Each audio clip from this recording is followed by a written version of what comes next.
laalahan ay dhegeysanaya inaan u sheego dadka Soomaaliyeed in ka badan nus ayaa waxaa soo asiibay abaaro aad u adag oo dhibaato badan keenay dad badan oo walaalahan ay ku nafwaayeen caruur badan iyo hooyooyin badan ay dhibaataysan yihiin dowladda Soomaaliyeed oo aan isku dayno hadda inaan xukuumad dibadda u asno waxay ka shaqaysay waxyaabo badan inaan soo keenno ganacsatada culimada diinta adduunyada aan la hadalno qaramada midoobay ninkii ugu sareeyay uu noo yimaado aan arrimahaas kala hadalno hay-adaha caalamiga ah iyo dowladaha safaaradaha halkan kula oo dhan waan la hadalnay kulligood oo dhan waxaan ka codsanay una sheegnay inaan maalin dheeraada la sugi karin sida ugu dhaqsaha badan loogu gargaaro ummadda Soomaaliyeed laakiin waxaa muhiim ah shacabka Soomaaliyeed inay isku tashtaan inay gacmaha isqabsadaan madaxweynaha iyo anigu maanta waxaan la shirnay ganacsatada Soomaaliyeed oo ka wada yimid meel walba waxayna ballan qaadeen inay garbaha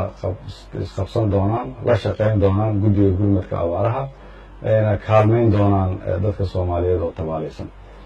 waxaan rabaa inaan u sheego shacabka Soomaaliyeed meel walba ay joogaan kuwa dhibaataysan waxaan rabaa inay ogaadaan inaan la xanuunsanayno oo xanuunka ay qabaan aan la qabno waa sababta aniga Sheekh Nuur Baaruud aan u fadhino halkan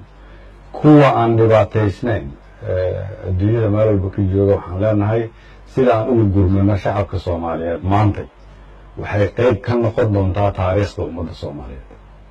sida aan isugu gurmano waxay qeexi doontaa cidda aan nahay sida aan isugu soo gurmano waxay wax ka sheegi doontaa diinteenna iyo caqiidadeenna iyo iimaankeena maanta haddii aad awoodid inaad qof walaalkaa samato bixisid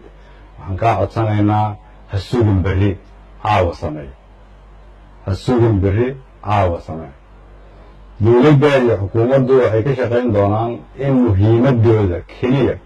oo ugu horeysa ay ahaato sida abaaraha loogu gurman lahaa dhalinyarada Soomaaliyeed haweenka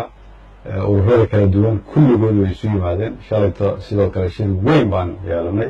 shirkaasoo looga shaqayn doono arrimaha abaaraha keliya dadka walaalahaya oo dibadaha degan adduunka meel walba ay ka joogaan waxaan u sheegayaa in dalka lagu dhibaataysan yahay wax walba ood awoodaan fadlan soo gaarsiiya guddiga abaaraha waxaa kaloo muhiima inaad ogaataan dadka si wax loo gaarsiiyo waxaad soo dirtaan waxaa muhiima inay ku dhacdo gacan ammaano ah fadlan walaalaha sida ugu dhaqsaha badan u soo gaar annagana waxaan idin ballan qaadaynaa wixii aad soo gaarsiisaan Sheekh Nuur Baaruud iyo guddiga la shaqeeya in sida ugu mudan loo gaarsiiyo dadkoodii